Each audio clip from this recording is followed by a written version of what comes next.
মানুষ একটা অত্যন্ত শ্রেষ্ঠ কর্ম করতে পারেন, সেটা হলো ভুলে যেতে পারা। আর সেটা বরদানের চেয়ে কম কিছু নয়। মানুষকে যখন কোনো কারণে নিজের প্রিয়জনদের থেকে দূরে যেতে হয়, তখন মনে দুঃখ জাগ্রত হয়। তিনি সেই দুঃখকে ভুলতে পারেন। কখনো কোনো সম্পর্ক থেকে যদি দুঃখ পেয়ে থাকেন, তখন সেই দুঃখকে ভুলতে পারেন। কিন্তু এই সংসারের প্রত্যেক আবেগ, প্রত্যেক বস্তু ভুলে যাওয়া উচিত নয়। বিশেষ করে আমাদের প্রিয়জন, আমাদের পরিবারের সদস্য, যখন এই সংসার থেকে ওনারা চলে যান, তখন যে সৎকর্ম ওনারা করেছেন, যে প্রেরণা ওনারা আমাদের প্রদান করেছেন, কখনো ভুলে যাওয়া উচিত নয়। যখন আপনি কোনো উঁচু স্থানে পৌঁছে যান, আপনি সাফল্য লাভ করেন, তখন সেই সকল বন্ধুদের ভোলা উচিত নয় যারা আপনার সাথে আরম্ভ থেকে ছিল, যারা সব সময় আপনাকে সাহায্য করেছে। আর সবথেকে গুরুত্বপূর্ণ কথা, আপনার বয়স যতই বৃদ্ধি পাক না কেন, মাতা পিতাকে কখনো ভুলবেন না। আপনি যতই বড় হন না কেন, আপনি তাদের সন্তানই থাকবেন। অভিজ্ঞতার দিক থেকে ওনাদের থেকে ছোটই থাকবেন। তাই সবসময় নিজের মাতা পিতাকে নিজের সাথে রাখুন, কখনো তাদের ভুলবেন না। সেই সকল ব্যক্তিদের ভুলে যাবেন না যারা দুঃখের দিনে আপনার সাথে ছিল, তবেই জীবনে সুখ পাবেন। আসুন আর আমার সাথে ভালোবেসে বলুন, রাধা রাধা। এই সংসারে সব থেকে বড় ব্যক্তি কে? আপনি বলবেন, এই কেমন ধরনের প্রশ্ন? কিন্তু এটা হলো সব থেকে উচিত প্রশ্ন। কেউ এর উত্তর দেবে যে সেই মহাপ্রতাপী রাজা, তিনি হলেন সব থেকে বড় ব্যক্তি, সেই বড় রাজনীতিবিদ, তিনিই সব থেকে বড় ব্যক্তি। আমি আপনাকে জানাই যে সংসারের সব থেকে বড় ব্যক্তি হলেন তিনি, যার সাথে দেখা করলে আপনি নিজেকে ছোট মনে করবেন না। কোনো ব্যক্তি যিনি সব থেকে বেশি শক্তিশালী, আপনি যদি তার সামনে যান, তাহলে উনি আপনার অন্তরের শক্তিকে বাইরে বের করে আনবে। আপনার অন্তরের লুকিয়ে থাকা শক্তিকে জাগ্রত করতে প্রেরণা প্রদান করবে। তিনি হলেন বড় ব্যক্তি, তিনি হলেন মহান ব্যক্তি।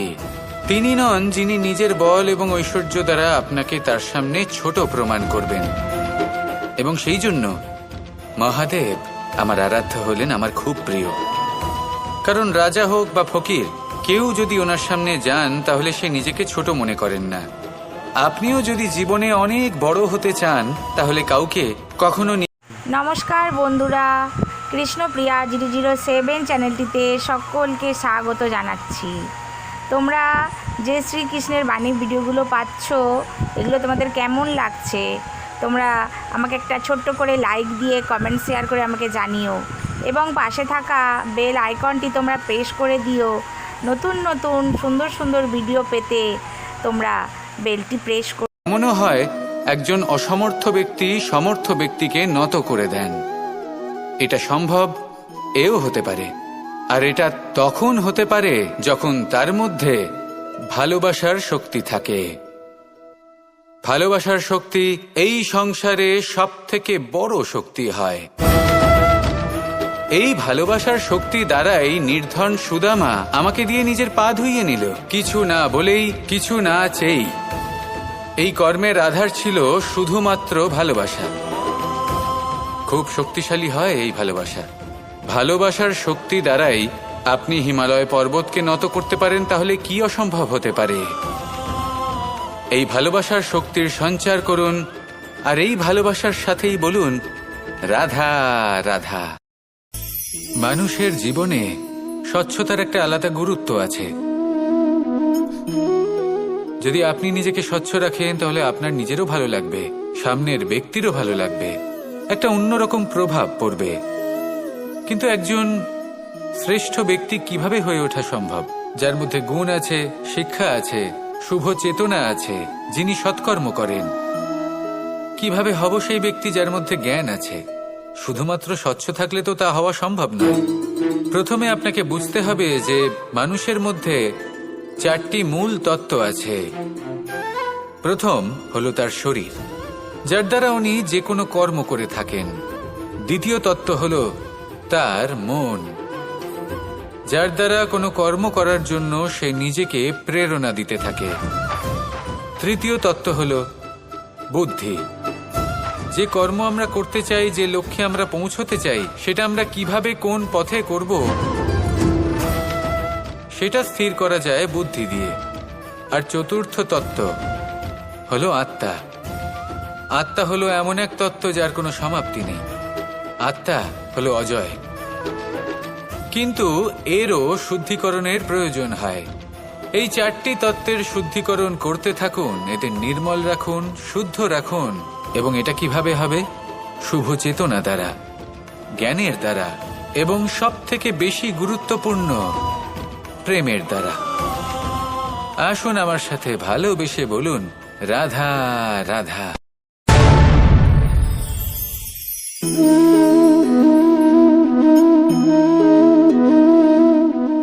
জল এই সংসারের সমস্ত প্রধান তত্ত্বের মধ্যে একটি। এই জল যে কোনো জ্বালা দূর করে, আগুনকে নিভিয়ে দেওয়ার ক্ষমতা রাখে, অবিরল অবিচল ভাবে প্রবাহিত হতে পারে, একে কেউ বাধা দিতে পারে না। এর পথে বাধা সৃষ্টি করলে নিজের পথ নিজেই খুঁজে নেবে, বা সে নিজেই নিজের পথ বানিয়ে নেবে, কিন্তু কখনো থামবে না। এই জল হলো মহান, আর এর একটা মহান গুণ আছে, এর নিজস্ব কোনো রং নেই। কিন্তু যখন মেঘ থেকে বৃষ্টিরূপে পৃথিবীতে ঝরে পড়ে, তখন সমস্ত সংসারকে রঙিন করে তোলে। যেখানে খরা হয়েছে সেখানে শ্যামল করে তোলে, যে স্থান শ্যামল সেখানে ভিন্ন ভিন্ন প্রকারের পুষ্প ফুটিয়ে তোলে। এই জল, এই জলের মতন আমাদের হতে হবে। ওর যেমন কোনো রং নেই, আমাদেরও যেন কোনো অহংকার না থাকে। শুধু কর্মের এই ধারাতে বইতে থাকুন, এই সংসারের মঙ্গল করতে থাকুন, শ্রেষ্ঠ কর্ম করতে থাকুন।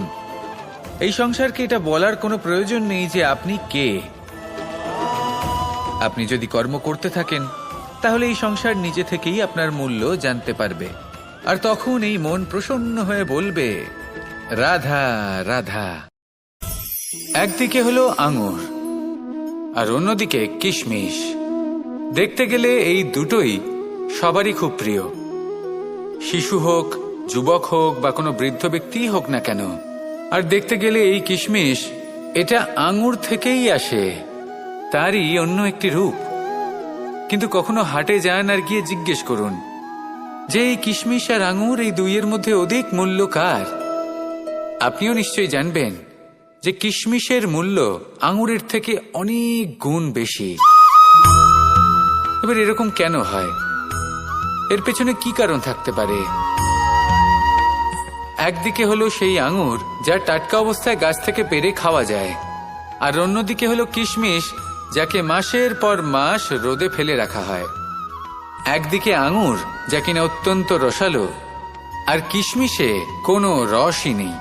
একটি হলো অত্যন্ত কোমল এবং সুন্দর, অন্যটি অমসৃণ এবং তাতে বিন্দুমাত্র সৌন্দর্য নেই, তাও তার মূল্য বেশি।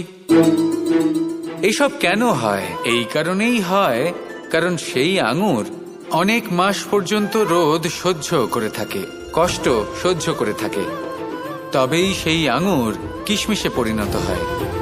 এবার জীবনের কড়া রোদ যাকে সহ্য করতে হয়, তার সাথেও এটাই হয়ে থাকে, তারও মূল্য আপনা থেকেই বৃদ্ধি পায়। আপনার জীবনে আপনার গুণ, আপনার প্রতিভা, তা অত্যন্ত গুরুত্বপূর্ণ। কিন্তু যখন আপনি অভিজ্ঞতা লাভ করেন, তখনই সেই অভিজ্ঞতা আপনার গুণ এবং প্রতিভাকে আরো অনেক বেশি শ্রেষ্ঠ করে তোলে। তাই জীবনের কঠোর রোদের মধ্যেও দাঁড়িয়ে থাকাটা শিখে নিন, সাহসের সাথে কঠিন পরিস্থিতির সম্মুখীন হওয়াটা শিখে নিন। ঠিক এইভাবেই অভিজ্ঞতা লাভ করতে হয়, আর এই অভিজ্ঞতা আপনার মূল্য বৃদ্ধি করতেই থাকবে, করতেই থাকবে। আর তখন এই মন প্রসন্ন হয়ে বলবে, রাধা রাধা। আমাদের সকলের জীবনেই দুই ধরনের ব্যক্তি থাকেন, বন্ধু এবং শত্রু। তারা হলেন আমাদের প্রিয় বন্ধু, যারা আমাদের জীবনে সবসময় আমাদের পাশে থাকেন। কখনো কখনো আমরা তাদের জন্য কিছুই করি না, তাও তারা আমাদের আনন্দ প্রদান করেন, ভালোবাসা প্রদান করেন। আর অন্যদিকে থাকে আমাদের শত্রু। দেখতে গেলে যখন আমরা জন্ম নিই, তখন কিন্তু আমাদের কোনো বন্ধু থাকে না, আমাদের কোনো শত্রুও থাকে না। কিন্তু যত ধীরে ধীরে আমরা জীবনে এগোতে থাকি, আমাদের বয়স বাড়তে থাকে, তখন আমাদের বন্ধু আর শত্রু এই দুইয়ের সংখ্যা বাড়তে থাকে। আর সেই সবকিছু নির্ভর করছে আমাদের কথার ওপর এবং আমাদের ব্যবহারের ওপর। এবারে আপনি যদি কোনো ব্যক্তিকে স্বাগত জানান উদার চিত্তে, ভালোবেসে, তাহলে সেই ব্যক্তি আপনার বন্ধু হবেই হবে। কিন্তু যদি আপনি নিজে হাতে কাউকে সামনে অগ্রসর হতে বাধা দেন, বিনা কারণে তার সাথে খারাপ ব্যবহার করেন, তাহলে তার মনে শত্রুতার বোধ অবশ্যই জেগে উঠবে। আর রইল বিষয় কথার, যদি আপনার কথা মধুর হয় তাহলে সবাইকে আপনি আপন করে নিতে পারবেন। এই কথাই যদি কটু হয় তাহলে আপনার আপনজনেরাও দূরে চলে যেতে পারে। তাই নিজের কথার ওপর সংযম রাখুন এবং নিজের আচরণ উদার করে তুলুন। জীবনে সুখই সুখ থাকবে। আসুন আমার সাথে ভালোবেসে বলুন, রাধা রাধা। এই সংসারে যখনই কোনো সমস্যা আসে, তখন আমরা আমাদের সব থেকে বড় সম্বলের কাছে আশ্রয় খুঁজি, তা হলো আমাদের বিশ্বাস। এবার প্রশ্ন হলো এটাই যে এই বিশ্বাস কার ওপর করা যেতে পারে? পরিবারের ওপর, বন্ধুর ওপর, নাকি তাদের ওপর বিশ্বাস করা উচিত যাদেরকে আমরা কখনো সঙ্গ দিয়েছি? দেখুন, এই সংসারে বিপদের সম্মুখীন হলে কে আপনাকে সাহায্য করবে সেটা নির্বাচন করা আপনার হাতে নেই। সেটা সেই সকল ব্যক্তির উপর নির্ভরশীল যে তারা আপনাকে সাহায্য করবে নাকি করবে না। অর্থাৎ যখনই কোনো বিপদ আসে, সর্বপ্রথম তার সম্মুখীন আমাদের নিজেকেই হতে হয়। আর তার জন্য প্রস্তুত থাকা প্রয়োজনীয়, সেই শক্তি, সেই সাহস অর্জন করা প্রয়োজনীয়। দেখুন, যখনই অন্ধকার আসে তখন সবার আগে কে আপনাকে ত্যাগ করে চলে যায়? আপনার নিজেরই ছায়া। এই অন্ধকারের সম্মুখীন হতে হয় অন্তরের প্রদীপের দ্বারা, অন্তরের আত্মা দ্বারা। তবেই আপনি অন্ধকারের ওপর জয়লাভ করতে পারবেন। সেই জন্য যে বিপদই আসুক না কেন, নিজেকে তার জন্য প্রস্তুত রাখা উচিত। সেই সাহস নিয়ে আসুন। এমন কোনো বিপদ নেই যা আপনাকে ভেঙে দিতে পারে। আসুন আমার সাথে ভালোবেসে বলুন, রাধা রাধা। এই সংসারে সব থেকে ভয়ানক এবং গভীর অন্ধকার কোনটা? সেটা যখন মেঘ সূর্যকে ঢেকে দেয় এবং সংসার অন্ধকারাচ্ছন্ন হয়ে ওঠে, নাকি তখন যখন সূর্যাস্তের সময় ঘনিয়ে আসে, সূর্য ঢলে যায় এবং এই সংসারে অন্ধকার ছেয়ে যায়, নাকি সেই অমাবস্যার রাত্রি যখন চতুর্দিকে ঘন অন্ধকার থাকে এবং চন্দ্রমার প্রকাশ কোথাও থাকে না? না, এই সংসারে সব থেকে বেশি ভয়ানক অন্ধকার হলো মানসিকতার অন্ধকার। মানসিকতা খুব গভীর একটা বিষয়। এই মানসিকতাই সত্যের রূপ ধারণ করে এবং আমাদের এই মানসিকতা এবং বিবেকে একটা সূর্য থাকে। যদি আমরা এটা জীবন থেকে বের করে ফেলি, তাহলে নিরাশা, হতাশা, অসফলতা এর এমন এক ঘন অন্ধকারে আমরা ফেসে যাব যে তার থেকে বাইরে বের হওয়া প্রায় অসম্ভব ব্যাপার হয়ে দাঁড়াবে। বড়ই কঠিন হয় সেই সময়। সেই জন্য ইতিবাচক মনোভাব থাকা খুব প্রয়োজনীয়। এটা ভাববেন না যে এটা আমার সাথে কেন হলো, এই সমস্যা কেন এলো, ওই ব্যক্তি আমার সাথে এটা কেন করলেন। এটা ভাবুন যে আমি জীবনে যে পরিস্থিতিতে দাঁড়িয়ে আছি তার থেকে আমি ঠিক কিভাবে বাইরে বেরোতে পারবো। যতই ঘন অন্ধকার থাকুক না কেন, খুব ছোট একটা প্রদীপের প্রকাশ আমাদের পথপ্রদর্শক হয়ে দাঁড়াতে পারে। আর আমাদের জীবনে এই ছোট্ট একটা প্রকাশ হলো আশা। এই আশার একটি কিরণ আমাদের অত্যন্ত গাঢ় অন্ধকারেও পথ দেখাতে পারে। তাই এই আশাকে সবসময় মনে প্রজ্বলিত করে রাখুন। গাঢ় থেকে গাঢ় অন্ধকারের সাথে, কঠিন থেকে কঠিনতর সমস্যার সাথে লড়াই করুন, সামনে এগিয়ে চলুন আর আমার সাথে ভালোবেসে বলুন, রাধা রাধা। এই সংসারকে বদলানোর জন্য কিসের প্রয়োজন হয়?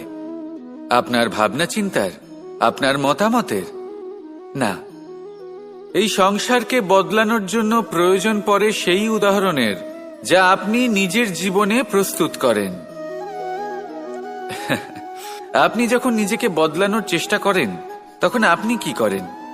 আপনি অন্য কারোর জীবন থেকে উদাহরণ নেন নিজেকে বদলানোর জন্য। তারপর আপনি এক এমন উদাহরণ প্রস্তুত করেন যাতে এই সংসার পাল্টে যেতে পারে। আপনার কর্ম অনুসারে এই সবকিছু হবে। যদি আপনি এই সংসারকে ভালোবাসা শেখাতে চান, তাহলে আপনাকে শুধুই ভালোবাসতে হবে। যদি সংসারকে ন্যায় শেখাতে চান, তাহলে আপনাকে সবার সাথে ন্যায় করতে হবে। এই সংসার এবং মানুষজন বড়ই বিচিত্র। এরা আপনার কথা শুনবে, আপনার কথা ভাববেও, আপনার মতামত নেবে, কিন্তু বদলাবে শুধুমাত্র উদাহরণ দ্বারা। সেই জন্য ভালো উদাহরণ প্রস্তুত করুন। এবার যদি আপনি স্বর্গলাভ করতে চান, তাহলে আপনাকে মৃত্যুবরণ করতেই হবে। এবার যদি আপনি আম গাছ হতে চান, তাহলে আপনাকে ধরিত্রীর গভীর পর্যন্ত যেতেই হবে। এবার যদি আপনি সংসারকে ছায়া দিতে চান, তাহলে আপনাকে সূর্যের তাপ সহ্য করতেই হবে। আসুন আমার সাথে ভালোবেসে বলুন, রাধা